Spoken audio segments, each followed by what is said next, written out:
কিভাবে দাঁড়ায় জবাব দিব? বলে এত ভয় কেন? বলে আল্লাহর আদালতের ভয় বড় পাইতেছি।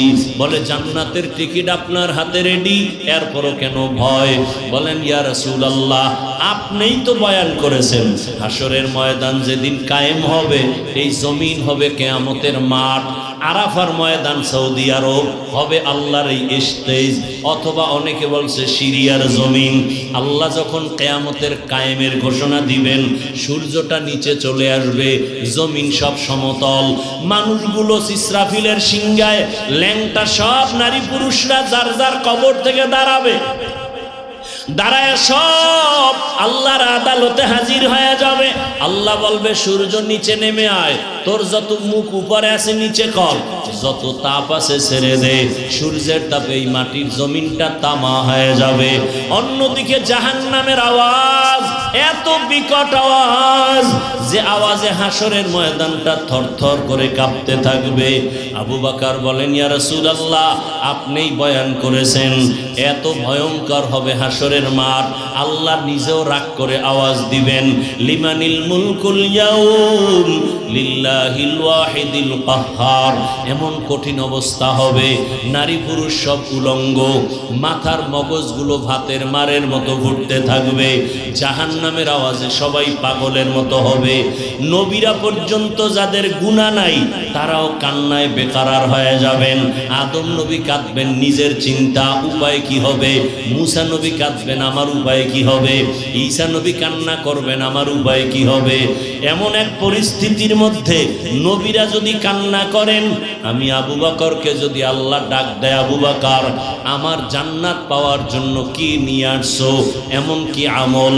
আমি যদি বলি হে আল্লাহ তোমার জান্নাত আর তোমার মোহাব্বতে নামাজ তেলাওয়াত রোজার আমল নিয়ে আসছি, আল্লাহ যদি বলে আবু বকর যেইভাবে নামাজ চাইছিলাম ওইভাবে হক আদায় করে নামাজ পড়ো নাই, আমি যেইভাবে তেলাওয়াত করলে খুশি হতাম ওইভাবে তেলাওয়াত তুমি দিতে পারো নাই, যেইভাবে জিকির করলে আমি আল্লাহ নিজে খুশি হতাম ওইভাবে হক আদায় করে জিকির হয় নাই, যাও তোমার আমল তুমি নিয়ে জাহান্নামে যাও, আমার জান্নাত আমাকে দিয়া দাও।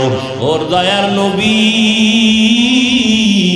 তখন আমার উপায় কি হবে এই চিন্তা আমি নামাজে দাঁড়ায় কান্না করতেছি। আবু বকরের যদি হালাত হয়, আপনি আমি তো মানুষের কাতারেই নাই। রহমতের নবী নিজে বলেন, আমি এশার নামাজ পড়ে মসজিদে নববীর পাশে আমার হুজরা আয়েশার ঘর, আমি রাতের বেলা এশা পড়ে ঘুম, হঠাৎ করে কানের মধ্যে শুনি কান্নার আওয়াজ। কে এই রাতে কান্না করে? আমার কান সজাগ হয়ে গেছে। আমি ঘুম থেকে উঠলাম, ওইটা বাহির হলাম, বাহির হইয়া মসজিদের দরজার কিনারায় গিয়া দেখি ভেতরে একটা লোক নামাজে দাঁড়ায় কান্না করে গভীর রাতে। আমি ভালো করে নজর করে দেখলাম এই গভীর রাতে নামাজে কে কান্না করে। ভালো করে তাকায় দেখলাম সাধারণ কেউ না, আমার কলিজার সাহাবী, আমার জান্নাতের আল্লাহর ঘোষণা প্রাপ্ত সাহাবী, জান্নাতি সাহাবীদের 10 জনের ভেতরে প্রথম সিরিয়ালে যিনি, তিনি নামাজে দাঁড়ায় দাঁড়ায় হাউ মাউ করে কান্না করেন। কে? তাহলে আবু বকর যদি কান্না করেন, রাসূল নিজে কান্না করেন, সাহাবায়ে কেরাম সবার কান্না, আপনার আমার কি পরিমাণ কান্না করা উচিত? সাহাবাদের জীবনী আমাদের আদর্শ। এত কান্না নিজেরা করেছেন। একজন সাহাবী নবীজির একটা আদেশ একটু মানছে, ঠিক একটু দেরি, সাথে সাথে মানে নাই। নবীর মনে কষ্ট, কথা বন্ধ, সালাম বন্ধ। নবী মসজিদে আসে, সাহাবীও আসে, নবী তাকান না, কথাও বলেন না। সাহাবীর মাথা গরম হয়ে গেছে, আমি বোধহয় মইরা যাব, নবী যদি না তাকায়, সালাম না নেয়, আমার মতো পোড়া কপাল কেউ নাই। এতটা ভয়, ঘরের মধ্যে গিয়া বিবিরে কয়, বিবি আমার কপাল খারাপ, সব ঘুমায় গেছে। এইবার কয়, বিবি চলো একটা রশি হাতে নাও, মসজিদের মধ্যে চলো, নবীর মসজিদে নববী। মসজিদে নববীর মধ্যে আসিয়া বিবি আর সাহাবী আর কেউ নাই। মসজিদে ঢুকে একটা খুঁটির গোড়ায় বৈশা কয়, ও বিবি রশি দিয়ে আমার হাত পিছনে দিয়া খুঁটির সাথে ভালো করে বাঁধো।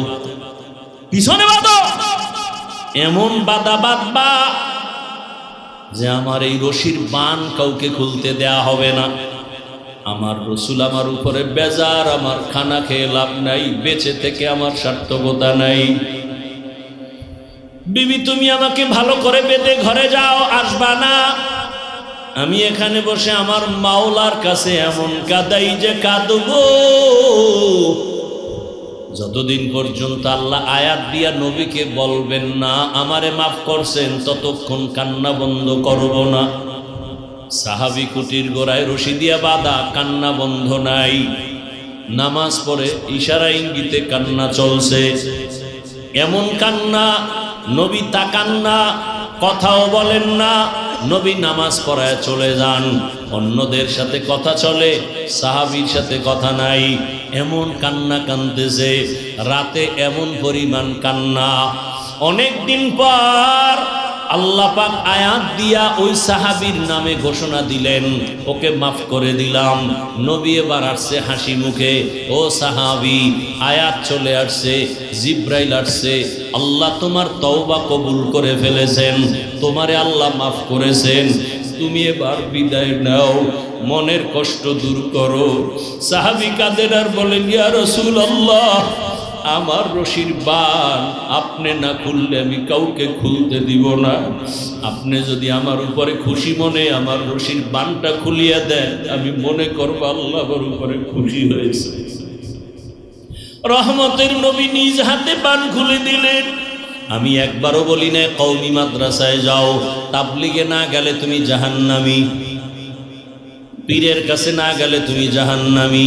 বরং আমি বলি বাবা আমাদের লাইনে তুমি আসবা বাধ্য না, তোমাকে আমি আরো চাই তুমি স্কুলে কলেজে পড়ে ডাক্তার হও, ইঞ্জিনিয়ার হও, প্রফেসর হও, এসপি হও, ডিসি হও, ওসি হও, তুমি একজন এমপি মন্ত্রী, তুমি একজন চেয়ারম্যান হও, তুমি একজন ব্যবসায়ী চাকরিজীবী হও।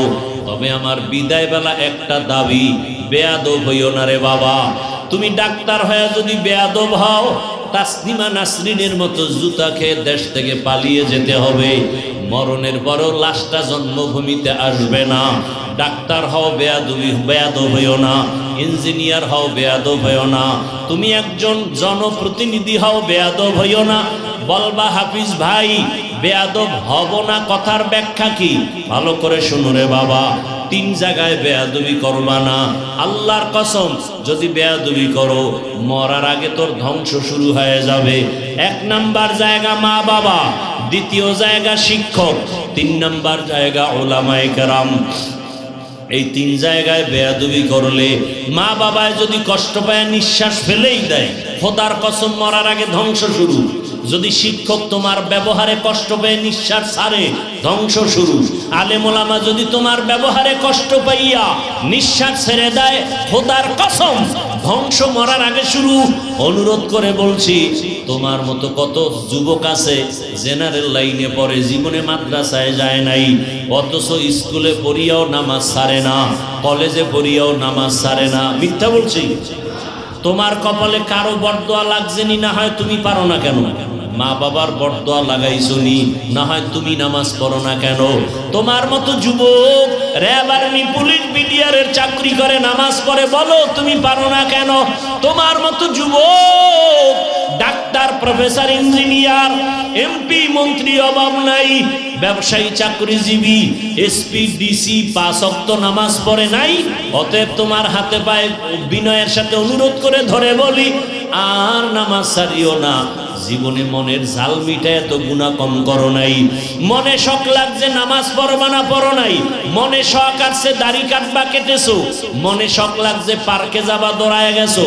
মনে শখ লাগছে সারা রাত মোবাইলে গুনাহ করবা, করেছো। এখনো কি তওবা করবা না?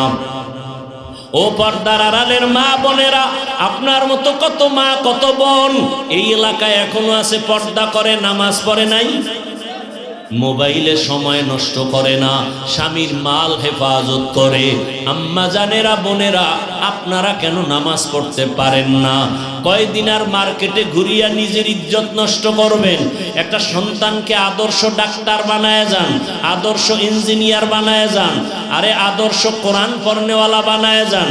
আপনার সন্তান যদি আপনার আদর্শ পাইয়া সুন্দর ব্যবহার দেয়, কোরআন শিখতে পারে, ডাক্তার হইয়াও কোরআন তেলাওয়াত করবে, নামাজের সময় নামাজ আদায় করবে, আপনাদের জন্য দোয়া করবে, ওলামায়ে কেরামের সাথে সুন্দর আচরণ করে চলবে, এমন ডাক্তার হতে পারলে আপনার সন্তানও ধন্য, আপনার জীবনও ধন্য।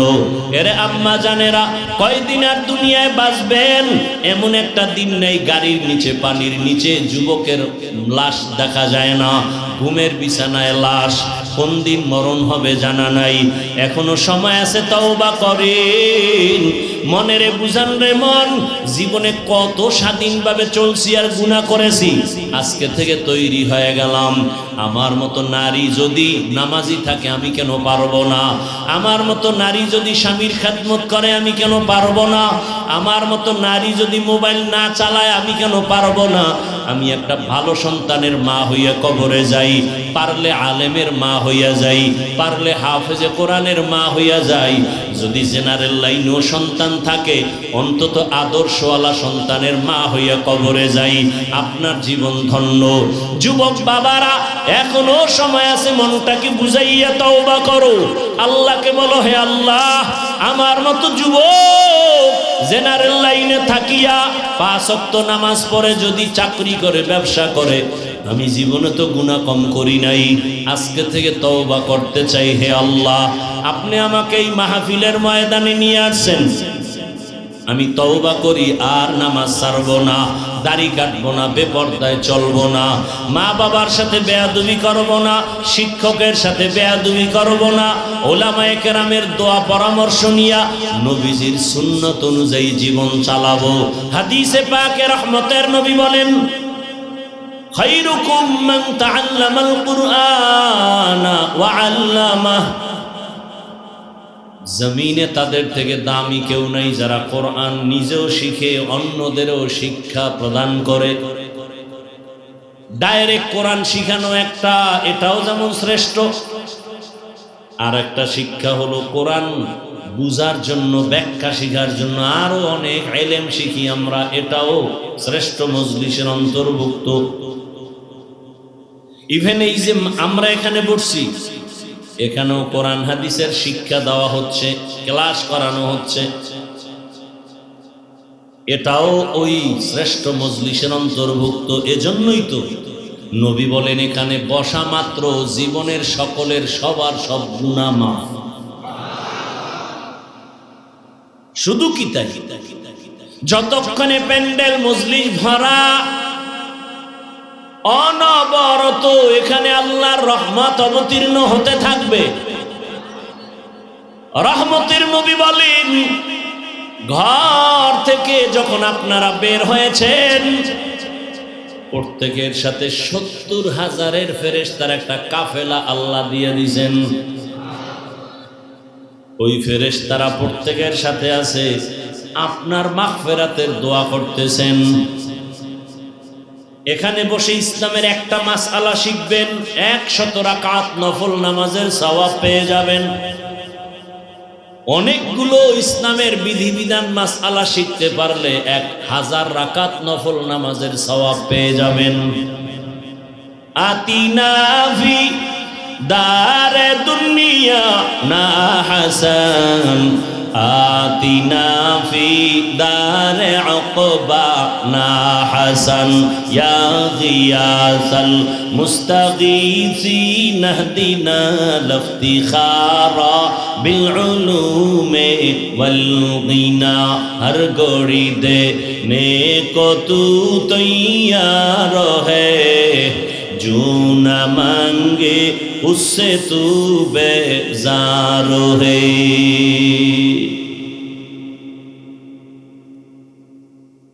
কথা বলার মতো সুযোগ দিবেন, ধৈর্য হবে তো না? দোয়ার আগে ভাগবেন। শুরুতেই কিন্তু কপালের বয়ান করেছি। কপাল 13টা বছর রহমতের নবীকে দেখলো, কাছে বসে খানা খাইলো, বয়ান শুনলো, কালেমা পড়ে নাই। এত বড় নিকৃষ্ট কপালওয়ালা বেঈমানের নাম কি জানেননি? জানেন না? গর্বা সুরত আদমি ইনসাবুদে আহমদবু জাহলো হামেক সাবুদে আদমিরা আদমিয়ত লাজিমাস আউদেরাগর বুনা বাসদহি জামাস। আর তো বাসায় যে ঘুমাবেন সেই টেনশন তো নাই, কারণ এ জাতি রাতে ঘুমায় না। এ জাতি মাওলার কাছে নাজাত পাওয়ার জন্য অন্তত রাতটাকে মোবাইলের হক আদায়ে ব্যয় করে। মাওলার কাছে একটা বলতে হইব না কিছু, মায়ের হক আদায় করছো নি? না। বাবারটা না, বোনেরটা না, স্ত্রীরটা না, কি করছো? আল্লাহ একটা হক আদায় করছে। সারা রাত মোবাইলে জেনা করে করে হক আদায় করছি। চোখের জেনা, অন্তরের জেনা, জবানের জেনা, কানের জেনা। বুঝেননি বাংলা? সারা রাত ঘরের দরওয়াজা জানালা বন্ধ করে বাবা মোবাইল চালায়, মা মোবাইল চালায়, ভাই মোবাইল চালায়, বোন আর এক রুমে মোবাইল চালায়। জেনা জেনা চলে সারা রাত। চোখের জেনা, কানের জেনা, অন্তরের জেনা, জবানের জেনা। উচিত ছিল ঘুম থেকে উঠে দেখবে চেহারা বানর হয়ে গেছে, শুকর হয়ে গেছে, যেমন অন্য নবীদের উম্মতের হইতো। তোমার এত আকামের পরেও চেহারা কেন পাল্টায় না? রহমতের নবীর উম্মত হওয়ার কারণে। ইমামুল আউয়ালিন আল আখিরিন বহরে সদকা রহমাতাল লিল আলামিন। 13 বছর বয়ান শুনছে, কালেমা পড়ে না, এর নাম কপাল। অন্যদিকে 27 বছরের যুবক তরবারি নিয়ে দৌড়ায় নবীকে জবাই করবে। কয় বছর? 27 বছরের যুবক নবীকে জবাই করার জন্য তরবারি নিয়ে দৌড়ায়। রহমতের নবীর সামনে যাইয়া রহমতের নবীকে এক নজর দেখা মাত্র তরবারি ফেলে বলেন, নবীজি দয়া করে বেয়াদবি মাফ করে কালেমা পড়ায়া দেন। এমন সান কপালার নাম জানেননি? বলেন, এর নাম কপাল। 13 বছর নবীকে দেখেছে, কালেমা কপালে আসে নাই, কপাল। আর নবীকে জবাই করতে গিয়া ইতিহাসের পৃষ্ঠায় নাম লেখা হলো জান্নাতের দ্বিতীয় সাহাবী। কেমন সেই ওমর? 1500 বছর পরে সেই ওমরের নাম শুনলে কেমন যেন ভয় ভয়। ওমর যেই রাস্তায় চলে শয়তান ওই রাস্তায় চলে না। কেমন পাওয়ার আল্লাহ তাকে দান করেছেন। ও যুবক, ঘুমের মধ্যে এখনো যদি ঘুমের সময় শাহাদাত আঙ্গুল নিয়া বুকের উপরে লেখো ওমর আইন মিমরা, ওমরের নাম লেখা ঘুমাও, ভালো স্বপ্ন দেখবি, খারাপ কিছু স্বপ্নে দেখবি না। ওমরের এখনো শয়তান বড় ভয় পায়। শুধু ওমরের ইতিহাস বললে রাত পার হয়ে যাবে। কেমন চান কপালওয়ালা? ওই যে শুরুতেই বলছি, কপাল বাড়ির থেকে ওয়াজের নামে আসছে, প্যান্ডেলে ঢুকতে পারে না, কপাল। একদল প্যান্ডেলে ঢুকছে, বয়ান শুনতে পারে না, মোবাইল দিয়া কলবের দরজা বন্ধ, কপাল। আর একদল বয়ান শুনবে শুনবে শুনবে শুনবে, হঠাৎ করে উঠা দৌড় দিবে, মোনাজাত নাই, কপাল। আর একদল ওমরের মেজাজ নিয়ে বসবে আর বলবে, হে মালিক, জীবনে তো গুনাহ কম করি নাই, আজকে ময়দানে তুমি নিয়ে আসছো, দোয়া না কইরা তওবা না কইরা আর বাড়ি যাব না। এমন কান্না দিয়া বাড়ি যাবেন, ফজরে মসজিদে হাজির হয়ে যাবে। জিন্দেগি মে बंदगी तू करना है, जिंदगी में बंदगी तू करना है, जिंदगी बे बंदगी शर्मिंदा है, जिंदगी बे बंदगी शर्मिंदा है। दुनिया में हो दुनिया का तलबगार न हो, बाजार से गुजर हो खरीदार न हो। ये दुनिया एक मिसले कागज़ फूल है, ये दुनिया एक मिसले कागज़ फूल है, जिंदगी में बंदगी तू करना है, जिंदगी में बंदगी तू करना है, जिंदगी बे बंदगी शर्मिंदा है, जिंदगी बे बंदगी शर्मिंदा है।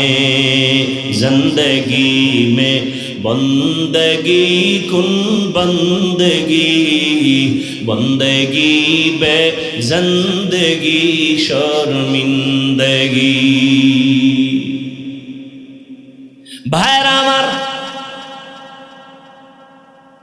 যে আয়াত আমি পড়েছি আপনারা জানেন, আর রহমান আল্লামাল কুরআন খালাকাল ইনসান আল্লামাহুল বায়ান।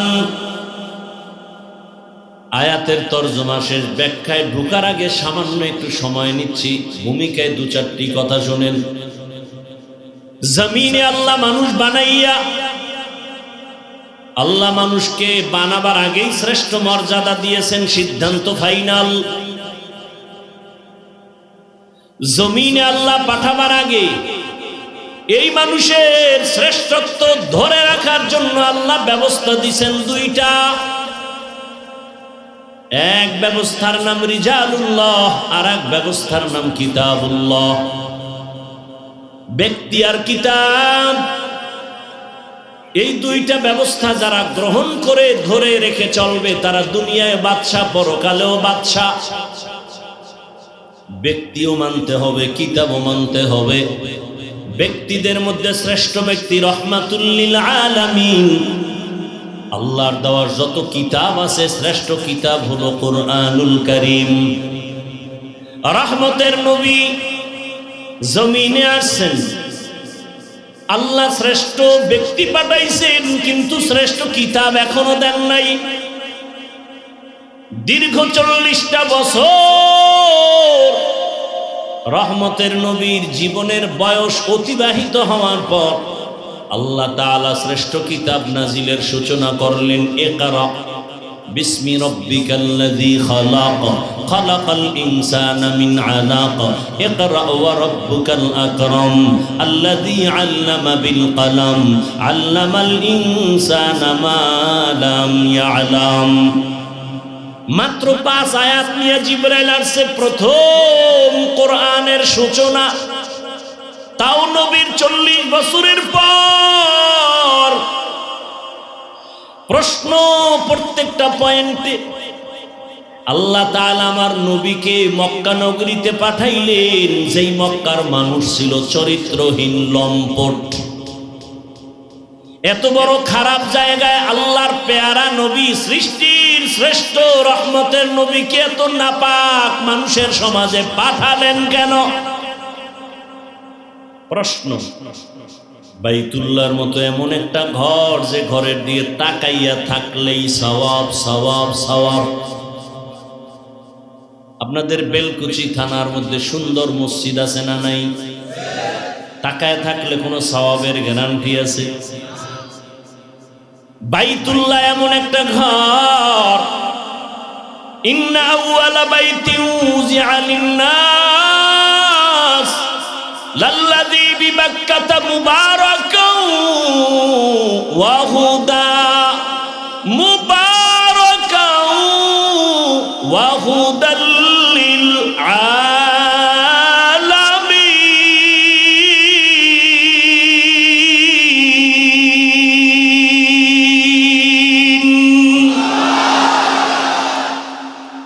জমিন আল্লাহ বানায় প্রথম একটা ঘর বানাইলেন বাইতুল্লাহ। জমিনে কিচ্ছু নাই, কোনো প্রাণী নাই, জমিন আল্লাহ বানায় প্রথম বানালেন ঘর, নাম কি? আর জোরে বলেন। ইবাদতের ঘর, হেদায়েতের ঘর, বসবাসের ঘর না ইবাদতের ঘর বানাইছেন মানুষের জন্য। কার জন্য? মানুষের জন্য ঘরটা বানায় দিছেন ইবাদতের ঘর। মানুষ আইসা দুনিয়ায় থাকবে, বসবাসের ঘর না বানাইয়া ইবাদতের ঘর আগে বানাইলেন কেন? শুধু কেন কেন বলছি, জবাব হবে না। এত দামি ঘর মানুষের জন্য ইবাদতের ঘর বানাইলেন, হেদায়েতের ঘর, বসবাসের ঘর কেন বানান নাই? কেন বানাইলেন না? আর এত সুন্দর ঘর যারে দেখলে সওয়াব, সেই ঘরের পাশের মানুষ কেন তো চরিত্রহীন লম্পট হলো কেন? আর সেই সমাজে সৃষ্টির শ্রেষ্ঠ মহানবীরে পাঠাইলেন কেন? সেই নবীকে হেদায়েতের জন্য দিলেন কুরআন।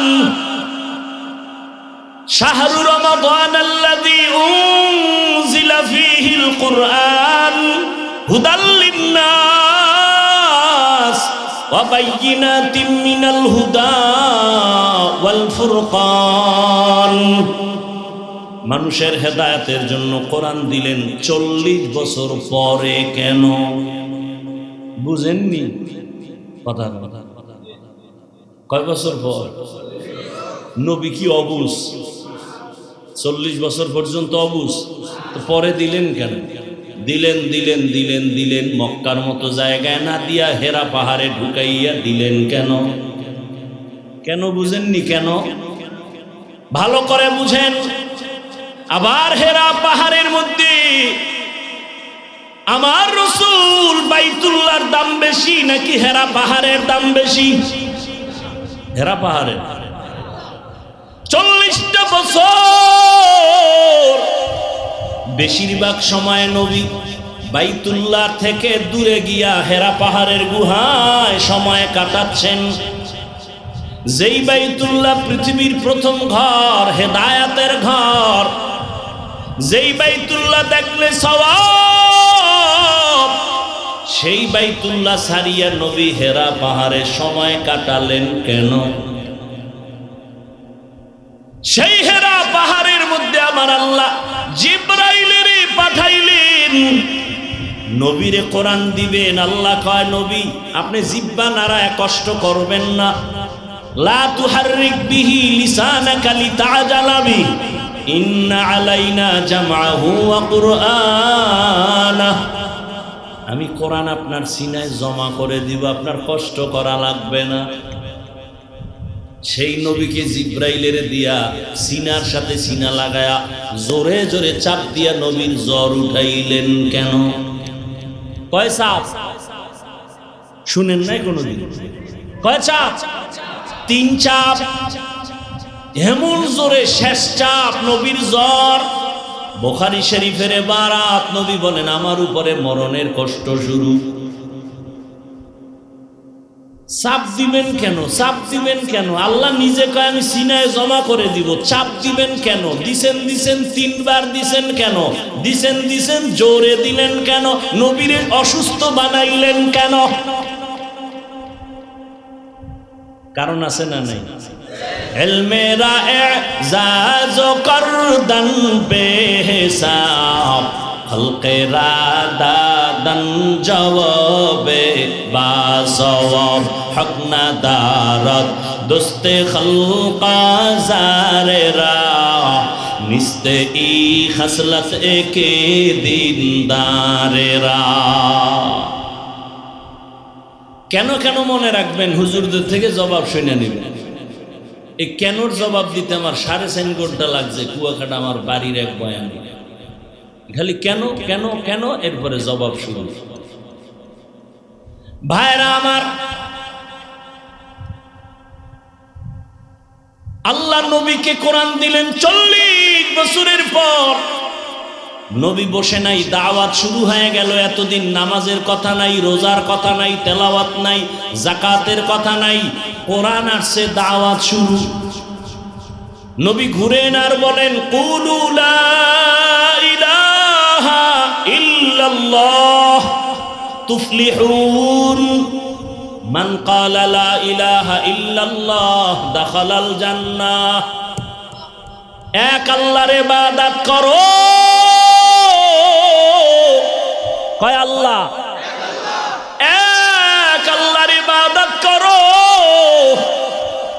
ইয়া আইয়ুহান নাস উবুদু রাব্বাকুমুল্লাযী খালাকাকুম ওয়াল্লাযীনা মিন ক্বাবলিকুম লাআল্লাকুম তাত্তাকুন। ভাল লাগে না? না কি কইলে ভাল লাগবে আমারে শিখাইয়া দাও। এই উত্তরবঙ্গের মানুষের বয়ান কোন লাইনে করলে ভাল লাগবে বলো? আমি সব লাইন পারি, খেলে আমারে বলো। আমি শুরুতে এত কথা কইয়া বেড়া দিলাম, এরপরও শয়তান বিজয় হয়ে যাইতেছে। শয়তান খালি খোঁচা দিতেছে, আর কত উঠ। এক শয়তান পাশে বসা, আর এক শয়তান বডির ভিতরে, আর এক শয়তান প্যান্ডেলের বাইরে। বাইরের শয়তানের নাম জিন শয়তান, আশেপাশের সন্তানের নাম মানুষ শয়তান, শরীরের মধ্যে যেটা আছে এটার নাম নফস শয়তান। দুই শয়তানে লড়াইতেছে, আর কত উঠ। পরে মোবাইলে শুনে নিস। আবার অনেকের সাথে আবার টাইম দেওয়া না, রাত্র 12টার পরে মিস কলের জবাব দিতে হবে আজকে। আল্লাহ হেদায়েত দান করে। ও গো নবীর উম্মতেরা,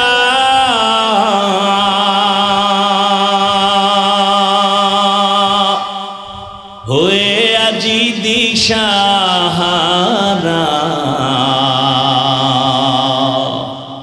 কোরআন হাদিসের চলো যখন যাহা চায় মনে, নবী বিনে কে তারাবে পুলসিরাত মিজানে, নবী বিনে কে তারাবে পুলসিরাত মিজানে। উম্মতের কান্ডারি নবী,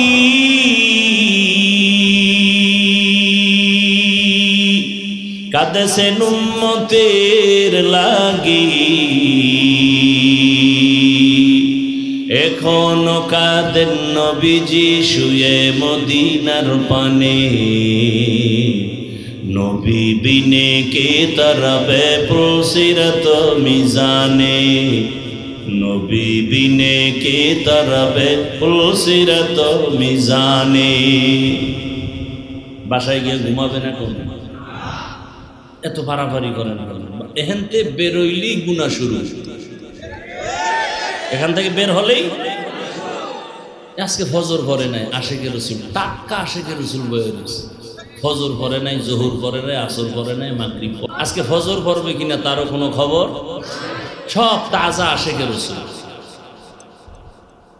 অথচ রহমতের নবী বলেন, বেঈমান আর মুমিনের মাঝখানে প্রাচীরের নাম নামাজ। বেঈমানেরা নামাজ পড়ে না, মুমিনেরা নামাজ ছাড়ে না।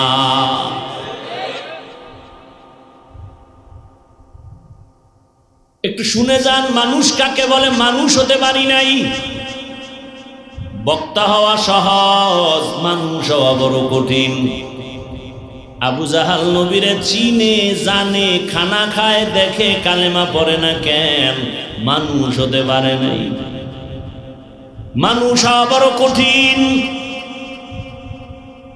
এত বয়ান আর বয়ান, দাওয়াত ও তাবলীগের বয়ান, পীর মাশায়েখের বয়ান, আমগো বক্তাদের বয়ান, এরপরেও কেন মসজিদে মুসল্লি নাই? আসল কাজ হলো মানুষ নেই।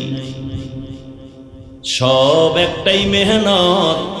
মানুষ যেদিন হবে মাওলানা হওয়া লাগবে না, মুফতি হওয়া লাগবে না। মানুষ যদি হতে পারো বিনা হিসাবে জান্নাত। রহমতের নবী দাওয়াত দিতেছেন এক আল্লাহর ইবাদত করো। কিছুদিন পর নবী আবার দাওয়াত দিতে যায়, আর কয় তোমরা রহমানের ইবাদত করো। মক্কার বেঈমানেরা কয় আব্দুল্লাহর ছেলে মুহাম্মদ, এতদিন বললি আল্লাহর ইবাদত করবো, এখন আবার রহমানের কথা বলো কেন? তোর আল্লাহ দুইজন নি? না না না, দুইজন না। কয়জন? একজন। তো জবাব দে, মানির রহমান, রহমান আবার কে? নবী বলেন অপেক্ষা কর, আমার আল্লাহ রহমান কে? জবাব দিয়া আল্লাহ বলে নবী ওদের জানায় দেন আমি রহমানকে। আর রহমান আল্লামাল কুরআন।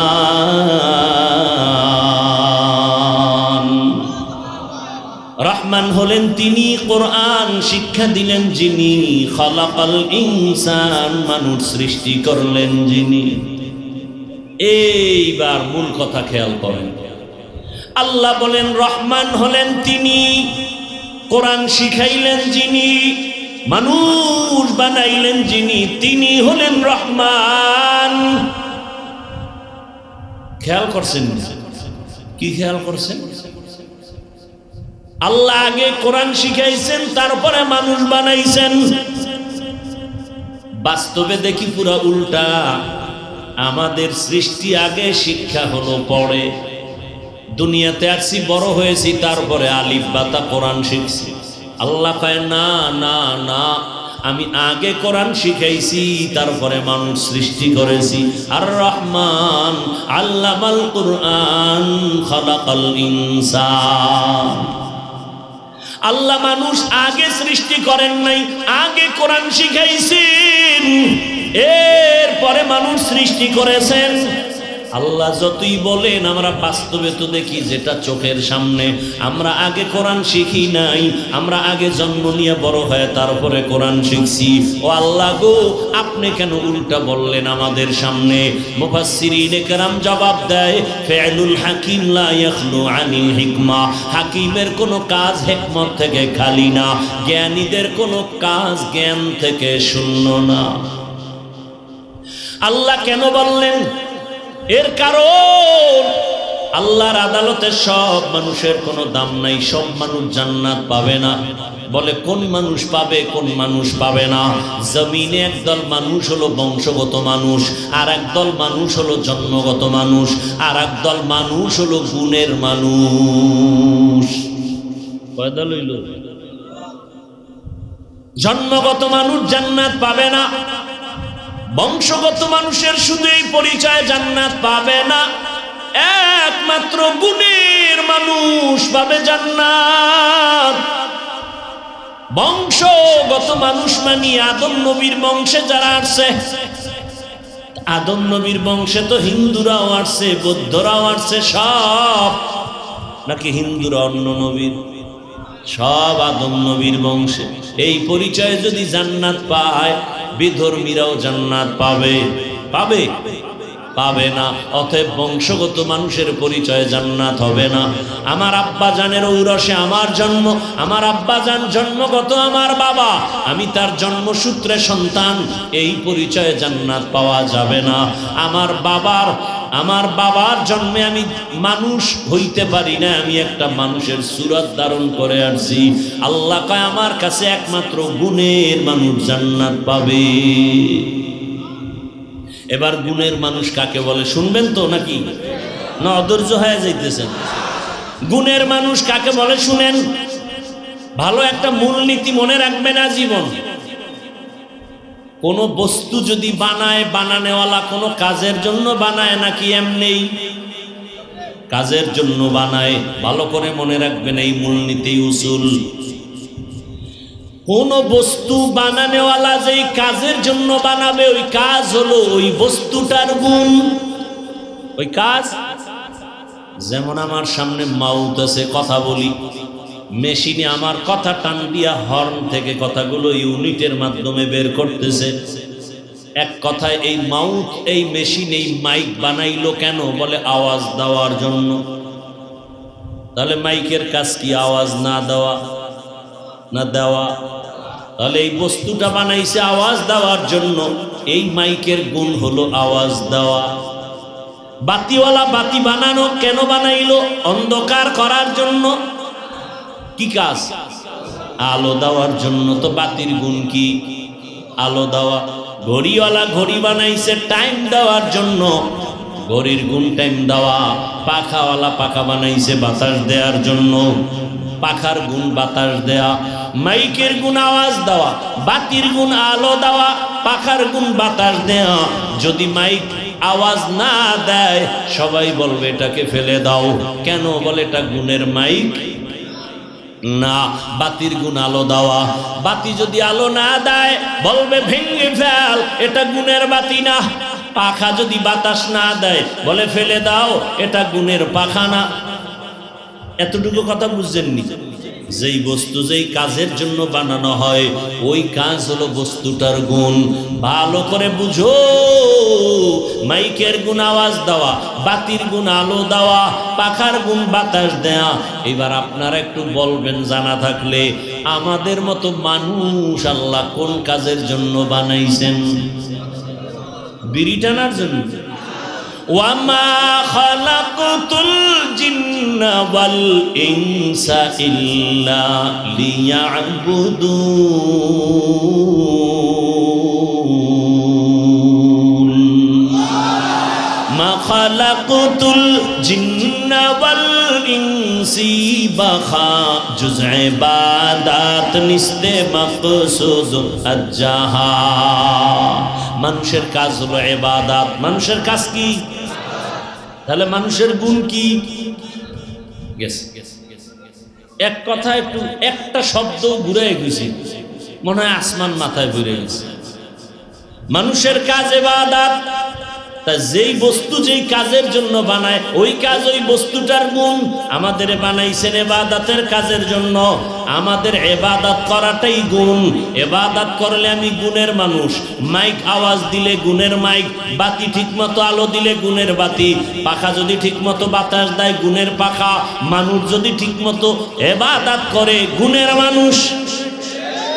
মাইক যদি আওয়াজ না দেয় গুণের মাইক না লাথি মেরে ফালায়া দে। মানুষ তোর গুণ হলো ইবাদত। ইবাদত না নিয়ে যদি আজরাইলের হাতে ধরা পড়ে যাও আল্লাহ বলবে কে লাথি মেরে জাহান্নামে ফালায়া দে। এটা গুণের মানুষ না। যার ইবাদত নাই ও মানুষ। সুরতে আবু জাহিল্লা মানুষ, ওর নাম শুনলে কেন বলে ওর উপরে গজব। ফেরাউন না মানুষ, ওরে কেন মানুষ বদদোয়া করে লানাতুল্লাহ আলাই। নমরুদ একটা মানুষ, ও কেন মানুষের অভিশপ্ত, ওর উপরে মানুষের অভিশাপ কেন? বলে মানুষ গুণের মানুষ, গুণের মানুষ না। আল্লাহ বলবে গুণের মাইক যেমন মানুষ ফেলে দেয় এটা গুণের মাইক না। কিয়ামতের ময়দানে আল্লাহ বলবে যারা গুণের মানুষ না ওদের ধর, ওদের জাহান্নামের শিকল লাগায় লাইনে দাঁড় করা। আমি ওদের বাম হাতে আমলনামা দিব। বাম হাতে যাদের আমলনামা দিবে, বেনামাজি গুনাহগার যাদের ইবাদতের গুণ নাই, আল্লাহ বলবে ওদের আমলনামা বাম হাতে দেওয়া মানে নিশ্চিত জাহান্নামে যাবে। আল্লাহ বলবে ডাইরেক্ট হাতে দেওয়া হবে না। এই নাফরমান বেঈমানের বুকের মাঝে ছিদ্র করে ফেল। ছিদ্র করিয়া বুকের থেকে বাম হাতটা ঢুকাইয়া পিঠের থেকে হাত বের কর, টান মেরে ফেরেশতারা সাথে সাথে বুকের ছিদ্র দিয়া বাম হাত ঢুকায় পিছনে নিবে। আল্লাহ বাম হাতে পেছনে আমলনামা দিবেন। আর নাফরমানকে বলবে এই বেঈমান ইকরা কিতাবাকা কাফা বিনাফসিকাল ইয়াউমা আলাইকা হাসিবা। পড়, জীবনে কোথায় কি অন্যায় করছো সব দেখা, আমলনামায় হিসাব রেডি কর। ফেরেশতারা বলবে আল্লাহ মাথা এদিকে, হাত পেছনে, চোখ দুইটা সামনে, হাত পেছনে, আমলনামা পেছনে, করবে কেমনে? ও তো দেখে না। আল্লাহ আবার রাগ করবেন আর বলবে নাফরমান বেনামাজি বেপরদাওয়ালা বেঈমানের ঘাটটা ধইরা মোচড় দিয়া পেছনে ঘুরাইয়া দে। ফেরেশতারা বলা মাত্র 1 সেকেন্ড দেরি না, আল্লাহর অর্ডার পাওয়া মাত্র ঘাটটা ধরে মোচড় দিয়া পেছনে ফিরাবে। ও যুবক বাবারা, তোমার বিবেক যদি বলে আল্লাহর কোরআন সত্য, আমার এই কথাও কোরআনের বয়ান সত্য। ইয়া আইয়ুহাল্লাযীনা আমানু কু আনফুসাকুম ওয়া আহলিকুম নারা আকুদুহান নাস ওয়াল হিজারা আলাইহা মালাইকাতুন গিলাযুন শিদাদুন লা ইয়াসুনাল্লাহা মা আমারাহুম ওয়া ইয়াফআলুনা মা ইউমারুন।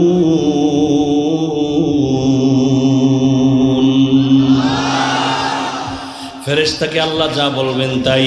আর ইবাদতের গুণ নিয়ে যারা কবরে যাবে আল্লাহ তাদের জন্য কবর জান্নাত বানাবেন।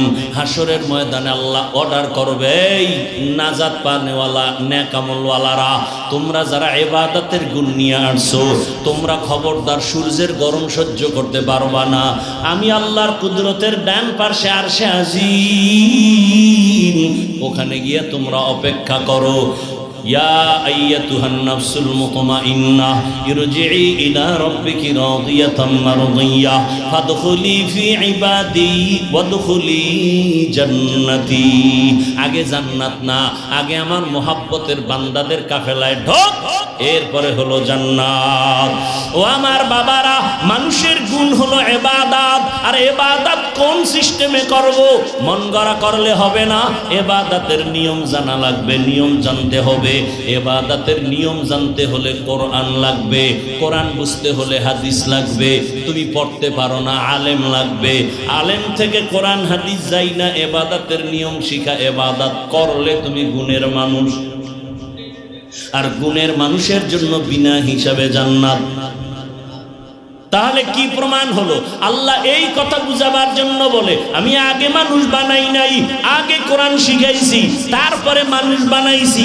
অর্থাৎ যারা আলেম ওলামাদের কাছে যাইয়া কোরআন শিখা ইবাদত করবে তারা গুণের মানুষ। তাহলে গুণের মানুষ হওয়ার আগে কোরআন লাগবে, কোরআন দিয়া ইবাদত বুঝবে, তারপরে করবে, তারপরে গুণের মানুষ। আল্লাহ দেখে ইঙ্গিত করে বলেন, আমি আগে কোরআন শিখাইছি, তারপরে মানুষ বানিয়েছি। আর রহমান আল্লামাল কুরআন খলাকাল ইনসান, আমি আগে কোরআন শিখাইয়া ইবাদতের মাধ্যমে গুণের মানুষ বানাইছি। অতএব যারা উলামায়ে কেরামের কাছে যাইয়া কোরআন হাদিসের মাধ্যমে যারা ইবাদত করবা, আলেম ওলামাদের পরামর্শ নিয়া যারা মানুষ ইবাদত করে গুণের মানুষ হইবা, তাদের জন্য আমি আল্লাহ জান্নাত বানায় রাখছি। এজন্যই বলছি বাবা, আমি হাফিজুর রহমান তো মানুষই না। বাদ দাও, আমরা যাদের থেকে লেখাপড়া শিখছি তারা আরো কত আল্লাহওয়ালা, তারা যাদের থেকে এলেম আনছেন তারা আরো আল্লাহওয়ালা। এক পর্যায়ে সাহাবায়ে কেরাম তো আরো বড় দামি। কেমন দামি? 10 জন সাহাবার নামে আল্লাহ জান্নাতে টিকিট দিয়েছেন, ঠিক নেই? দুনিয়াতে টিকিট পাইছেন। জানা থাকলে বলেন, প্রথম 10 জনের মধ্যে প্রথম তার নাম কি বলেন? দ্বিতীয় জনের নাম কি? এইভাবে কতজন? তাদের ইতিহাসটা একটু খেয়াল করেন না? ও আমার পর্দার আড়ালের মা বোনেরা, ও আমার যুবক বাবারা, বৃদ্ধ বাবাজি, একটু ভালো করে শুনে নেন। সাহাবায়ে কেরামদের আমল কত সুন্দর, এলেম কত সুন্দর, তাকওয়া কত সুন্দর, জিকির কত সুন্দর, নামাজ কত সুন্দর, কত সুন্দর তাদের আমল, কত সুন্দর তাদের তাকওয়া, কত সুন্দর তাদের আকীদা, কত সুন্দর তাদের ঈমান। এরপরও আল্লাহ কত খুশি হইয়া সরিয়া দুনিয়াতে জান্নাতের ঘোষণা দিলেন। এরপরও তাদের ইতিহাস দেখেন, রহমতের নবী নিজে বলেন, আমি এশার নামাজ পড়ে মসজিদে নববীর পাশে আমার হুজরা আয়েশার ঘর, আমি রাতের বেলা এশা পড়ে ঘুম, হঠাৎ করে কানের মধ্যে শুনি কান্নার আওয়াজ। কে এই রাতে কান্না করে? আমার কান সজাগ হয়ে গেছে। আমি ঘুম থেকে উঠলাম, ওইটা বাহির হলাম। বাহির হইয়া মসজিদের দরজার কিনারায় গিয়া দেখি ভেতরে একটা লোক নামাজে দাঁড়ায় কান্না করে গভীর রাতে। আমি ভালো করে নজর করে দেখলাম এই গভীর রাতে নামাজে কে কান্না করে। ভালো করে তাকায় দেখলাম সাধারণ কেউ না, আমার কলিজার সাহাবী, আমার জান্নাতের আল্লাহর ঘোষণা প্রাপ্ত সাহাবী। জান্নাতি সাহাবীদের 10 জনের ভেতরে প্রথম সিরিয়ালে যিনি, তিনি নামাজে দাঁড়ায় দাঁড়ায় হাউ মাউ করে কান্না করেন। কে? আবু বকর সিদ্দিক রাদিয়াল্লাহু আনহু। নবী বলেন আমি অপেক্ষমান। আবু বকর নামাজ শেষ করে পিছনে তাকাইয়া দেখে রহমতের নবী দাঁড়ানো। আবু বকর আশ্চর্য হয়ে বলেন, ইয়া রাসূলুল্লাহ, আমি গোপনে আমার মাওলার সাথে আমি কথা বলতেছি, আপনি কেমনে আবার এখানে হাজির হলেন? আবু বকর, তুমি জানো না তোমার কান্নার আওয়াজে আমার ঘুম ভেঙে গেছে, তুমি নামাজে দাঁড়ায় কান্না করছো কেন? আবু বকর বলেন, ইয়া রাসূলুল্লাহ, আল্লাহর আদালতে কেমনে যে দাঁড়াবো, হাসরের ময়দানে কিভাবে দাঁড়ায় জবাব দিব? বলে এত ভয় কেন? বলে আল্লাহর আদালতের ভয় বড় পাইতেছি। বলে জান্নাতের টিকিট আপনার হাতে রেডি, এরপরও কেন ভয়? বলেন, ইয়া রাসূলুল্লাহ, আপনিই তো বয়ান করেছেন হাসরের ময়দান যেদিন কায়েম হবে, এই জমিন হবে কিয়ামতের মাঠ, আরাফার ময়দান সৌদি আরব হবে আল্লাহর এই স্টেজ, অথবা অনেকে বলছে সিরিয়ার জমিন। আল্লাহ যখন কিয়ামতের কায়েমের ঘোষণা দিবেন, সূর্যটা নিচে চলে আসবে, জমিন সব সমতল, মানুষগুলো ইসরাফিলের সিংহায় ল্যাংটা সব নারী পুরুষরা যার যার কবর থেকে দাঁড়াবে, দাঁড়ায় সব আল্লাহর আদালতে হাজির হয়ে যাবে।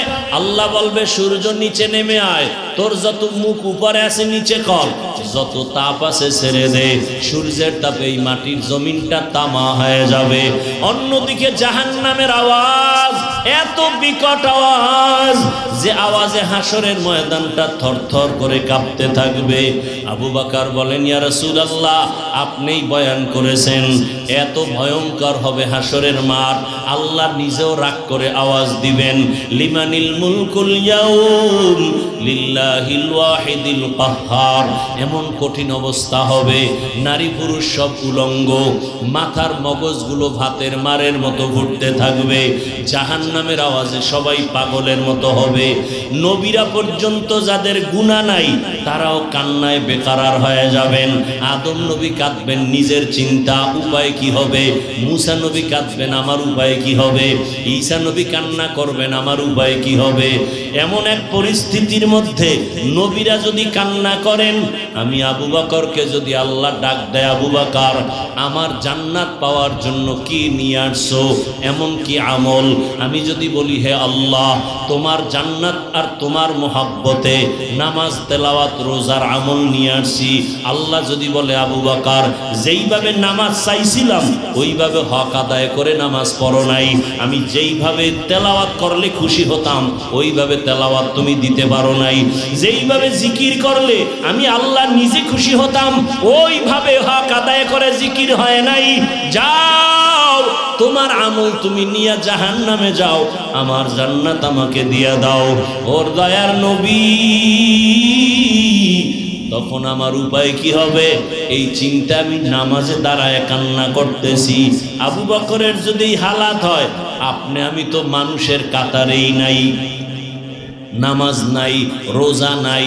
আরে আমরা যে নামাজ পড়ি, এটা নামাজ কি? নামাজ আমগো নামাজ কোন নামাজ? আল্লাহ কোরআনে বলছেন, আরাআইতাল্লাযী ইউকাযযিবু বিদ্দীন ফাযালিকাল্লাযী ইয়াদউল ইয়াতীম ওয়া লা ইয়াহুদ্দু আলা তাআমিল মিসকিন ফাওয়াইলুল লিল মুসাল্লিন। মুসল্লি নামাজীর জন্য ওয়াইল নামক জাহান্নাম। এবার বুঝেন যে কি নামাজ? ওয়াইল নামক ভয়ঙ্কর জাহান্নাম মুসল্লি যারা নামাজি তাদের জন্য। আমরা তো সেই নামাজ পড়ি মিথ্যা বলি, নামাজ পড়ি ওয়াদা খেলাফ করি, নামাজ পড়ি পর্দা করি না, নামাজ পড়ি সুদ খাই ঘুষ খাই, এই নামাজই আমরা। তাহলে আবু বকর যদি কান্না করেন, রাসূল নিজে কান্না করেন, সাহাবায়ে কেরাম সবার কান্না, আপনার আমার কি পরিমাণ কান্না করা উচিত বলার সময় নাই। সাহাবাদের জীবনী আমাদের আদর্শ, এত কান্না নিজেরা করেছেন। একজন সাহাবী নবীজির একটা আদেশ একটু মানছে, ঠিক একটু দেরি, সাথে সাথে মানে নেই। নবীর মনে কষ্ট, কথা বন্ধ, সালাম বন্ধ। নবী মসজিদে আসে, সাহাবীও আসে, নবী তাকান না, কথাও বলেন না।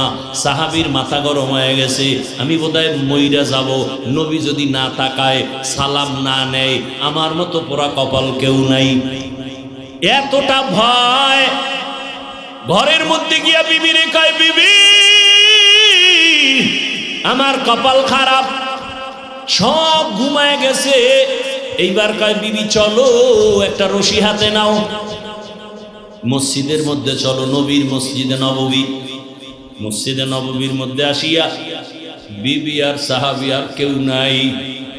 মসজিদে ঢুকে একটা খুঁটির গোড়ায় বৈশা কয়, ও বিবি, রশি দিয়ে আমার হাত পিছনে দিয়া খুঁটির সাথে ভালো করে বাঁধো, পিছনে বাঁধো, এমন বাঁধবা যে আমার এই রশির বান কাউকে খুলতে দেয়া হবে না।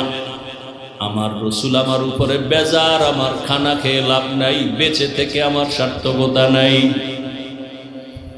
বিবি তুমি আমাকে ভালো করে বেঁধে ঘরে যাও, আসবা না। আমি এখানে বসে আমার মাওলার কাছে এমন কাঁদাই যে কাঁদবো,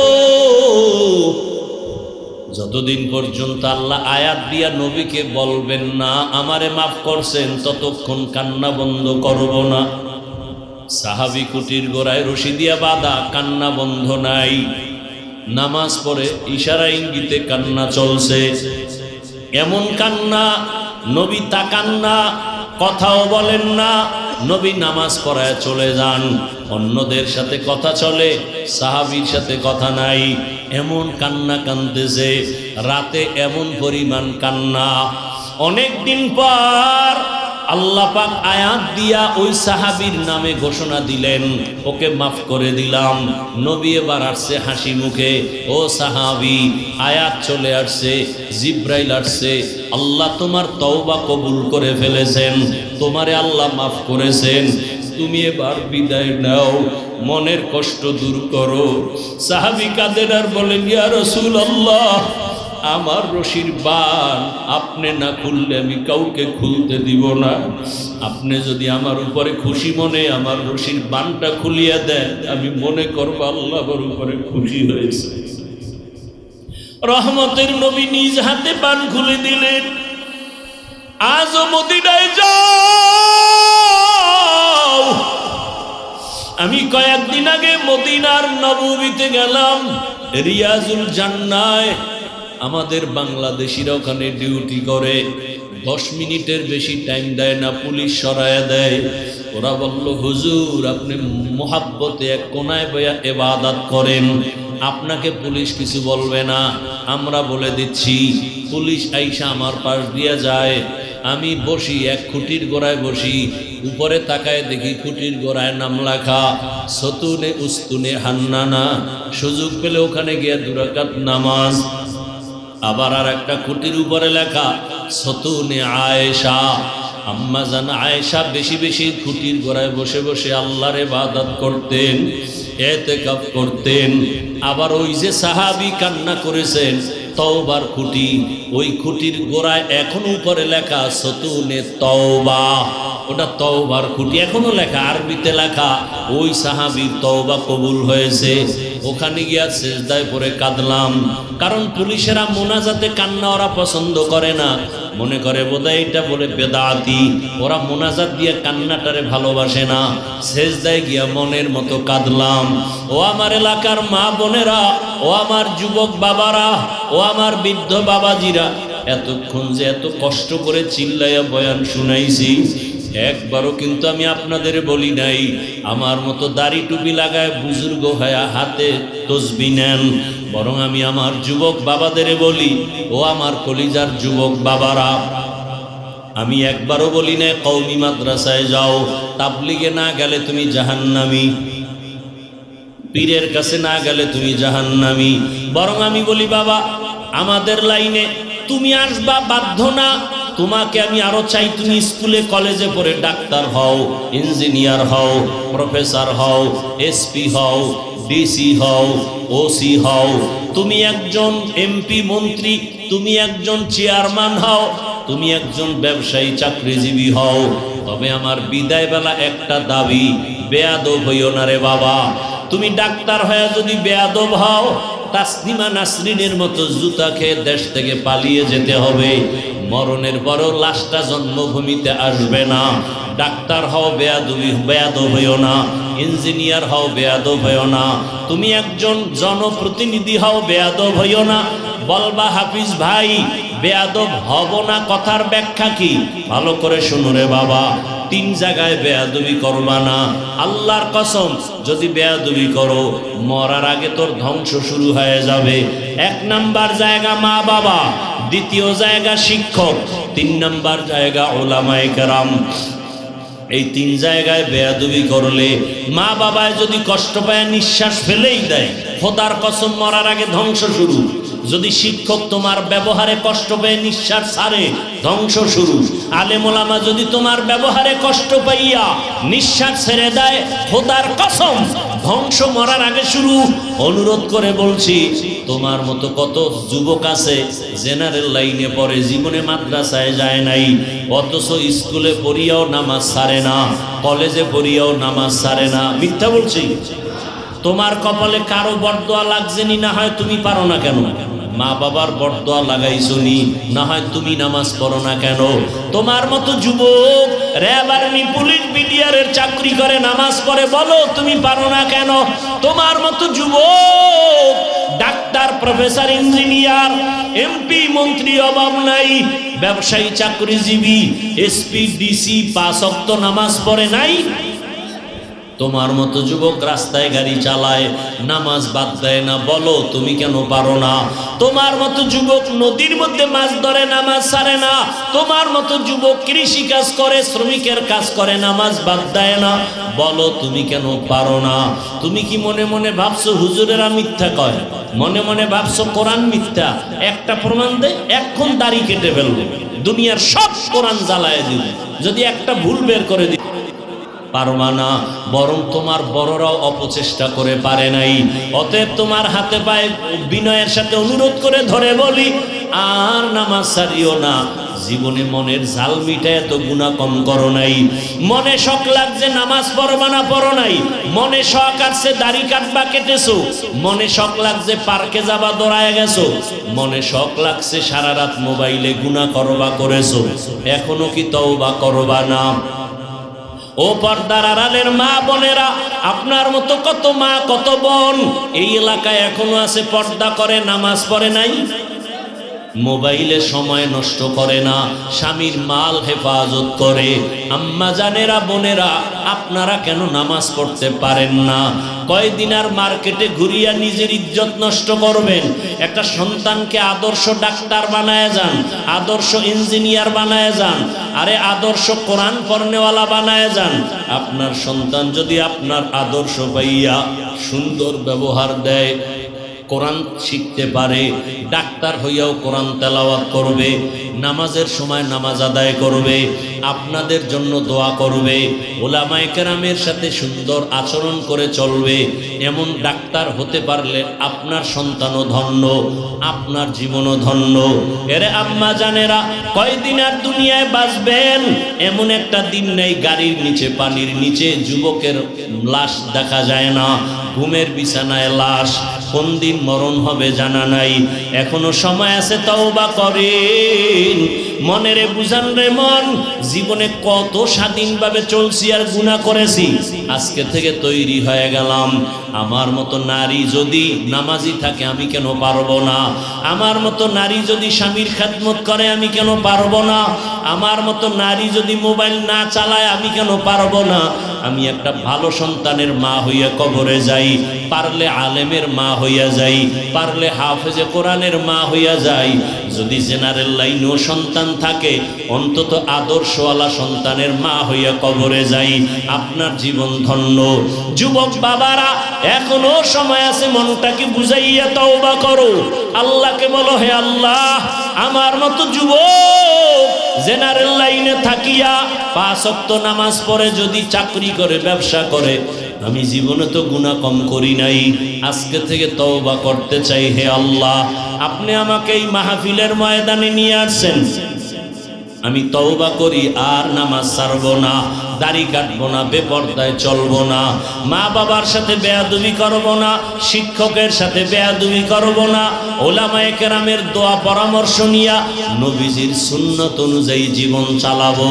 তওবা করার মতো যদি অন্তর তৈরি হয়, মুনাফিকি যদি না থাকে, খাঁটি তওবার নিয়ত যাদের আছে, দুটো হাত আমার আল্লাহকে দেখায় দেন।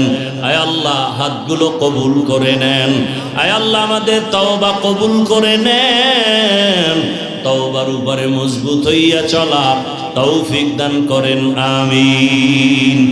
বাবারা, আল্লাহর কাছে খাঁটি তওবা।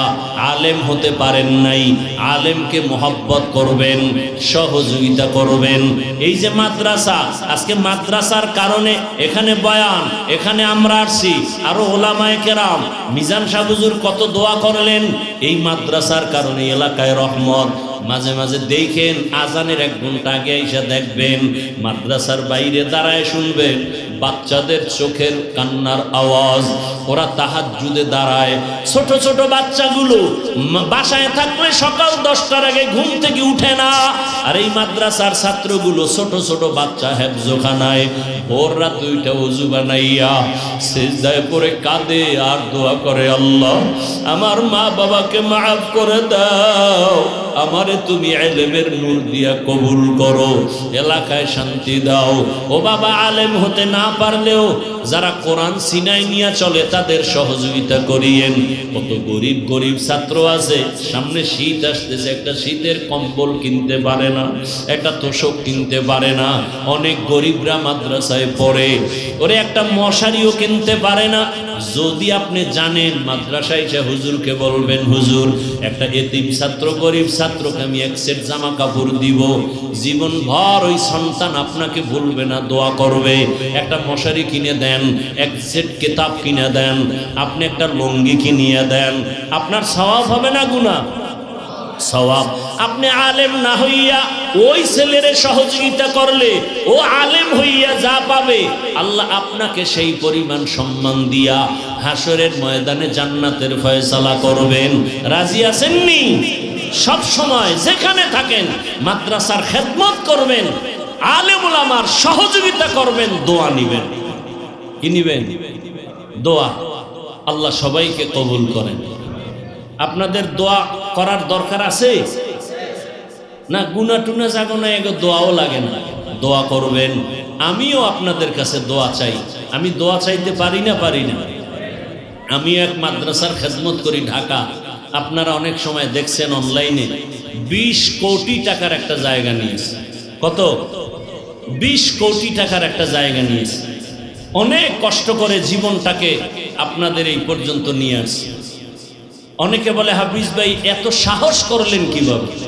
আমি বললাম, এক সাহস আমার আল্লাহর দয়া, আর এক সাহস আমার দেশ বিদেশে প্রবাসে আমার ভাই বোনদের দোয়া। অনেকে সহযোগিতা করে আল্লাহর জন্য, আমার জন্য না, আমি দিনের জন্য দোয়া চাই। এবং কেউ যদি মনে করেন সহযোগিতা করবেন, আমার দাবি আছে না নাই? এটাই তো ভালোবাসা, আমার জন্য না, মাদ্রাসার কোরআনের জন্য। ওই জায়গাটা এখনো পুরা টাকা দিতে পারিনি, অনেক টাকা বাকি। 6 মাস হয়েছে জায়গা বায়না দিছি মোটামুটি, তাও ঋণী, অনেক ঋণী। এমন একটা রাত নাই কান্না করি না। ছাত্ররা ভোর রাতে দোয়া করে।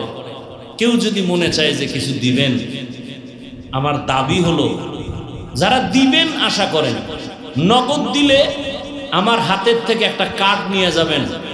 এক জায়নামাজ পরিমাণ জায়গার মূল্য এখানে লেখা আছে 40,800 টাকা। 1 স্কোয়ার ফিট জায়গা 5,100 টাকা।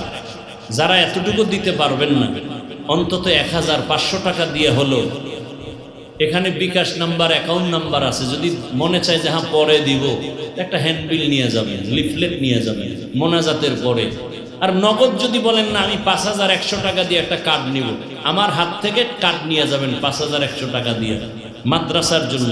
কেউ যদি বলেন এত পারবো না 1,500 দিব, আপনি এখানে কুপন আছে মোনাজাতের পর একটা কুপন 1,000 বা 500 টাকা দিয়ে নিয়ে যাবেন। দিনের স্বার্থে বলছি, রসুলের সুন্নাত অনুযায়ী বলছি, দান চাওয়াও সুন্নাত, দান করাও সুন্নাত, রসুলের সুন্নাত। অতএব আমার ব্যক্তির জন্য না, আমি ওয়াজ করি, সব টাকা মাদ্রাসায় গিয়ে দেখে আসেন। একদিন দাওয়াত দিলাম সবাইকে, একদিন আসবেন।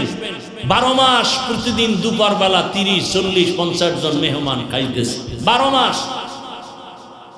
আমার দাবিটাকে অযৌক্তিক, তবে যে কেউ এই লিফলেটটা নিবেন, মা বোনদেরকে অনুরোধ করব, যদি মনে চায় কোরআনের খেদমতে মোহাব্বতের সাথে যদি দিতে চান, কারো মাধ্যমে নগদ এখানে দিয়া 5,100 টাকার একটা কার্ড বা এক জায়নামাজ 40,800, নয় পরে দিবেন।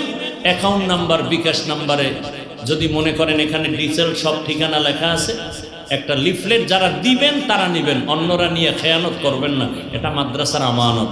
আল্লাহ সবাইকে কবুল করুন। মৃত্যু পর্যন্ত দিনের খেদমত করে যাবেন, একটা কথা দিয়ে হোক, 1 টাকা দিয়ে হোক সহযোগিতা করে যাবেন। আল্লাহ পাক সমস্ত মাদ্রাসাগুলো কবুল করেন।